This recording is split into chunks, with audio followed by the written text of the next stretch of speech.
In 1985, a postmortem study of 101 people in Finland found that 35.6% of the subjects had thyroid cancer. The researchers went on to argue that if they had examined the tissue more thoroughly, they expect most, if not all, of their subjects would have had at least one small tumor in their thyroid. And for clarity, these were people who were not diagnosed with thyroid cancer prior to their death. Similarly, in 2005, an American study did full-body CT scans of almost 1,200 people of all ages and found that 86% of them had at least one abnormal finding. And that was just one scan on one day of their lives. Studies like these suggest that if you made full body scans part of your regular routine, odds are you'd find a bunch of cancers over the years. Which sounds terrifying, but it doesn't change your odds of having a life-threatening cancer. See, what you would be finding are harmless cancers that don't ever make you sick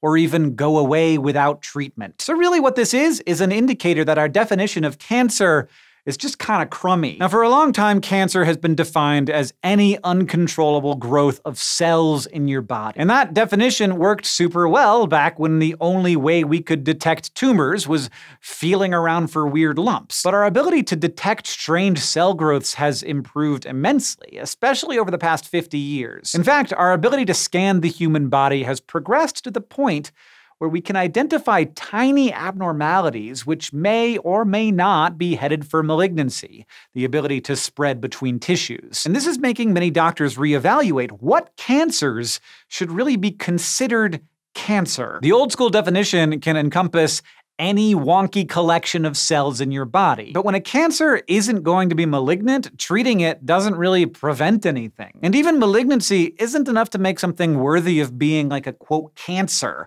because there are a lot of cancers which actually aren't that bad. Instead, they're indolent.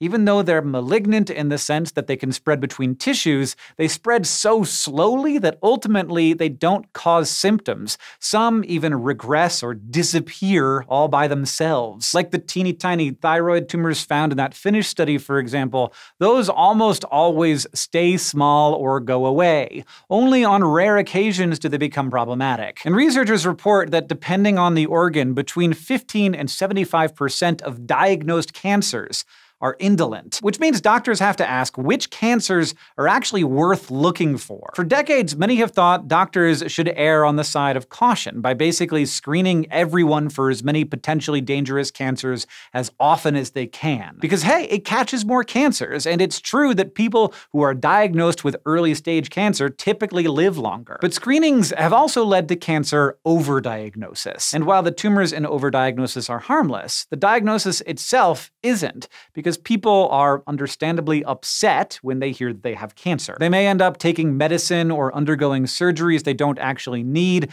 which can take a toll on their bodies and their wallets. Back when these screening tests were first developed, doctors made the logical prediction that early detection of tumors would decrease the number of people who died from them. But often, that's not what happened. For instance, between 1975 and 2016, the number of people diagnosed with thyroid, kidney, and skin cancers more than tripled, but the number of deaths for those cancers stayed pretty much the same. Because if there are really 3 or more times as many clinically relevant cancers occurring nowadays, more people should be dying from them. Because while our treatments have gotten better, they haven't gotten that much better. So no change in the number of deaths suggests that the screening programs are really good at catching weird cell growths that don't matter medically, rather than catching dangerous cancers earlier on. And this is likely thanks to rapid increases in imaging technology. The bittersweet reality is that a lot of the time, doctors can't tell the difference between cancer that needs treatment and cancer that does not, especially if the cancer is small. Though there's hope that they will be able to do that someday. The upside to all of this is that widespread screening programs have helped scientists discover ways to distinguish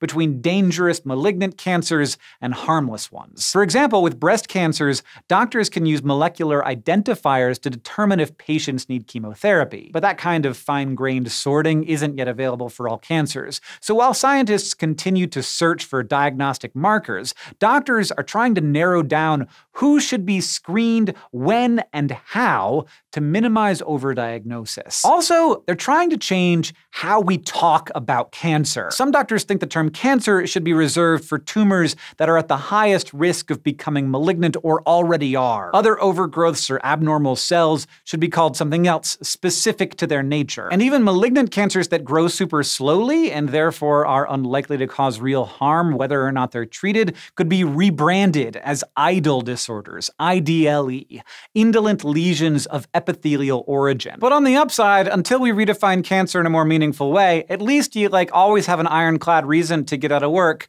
Just tell your boss that if you looked hard enough, you probably find some weird cells growing somewhere in your body. Sorry, I got weird cells.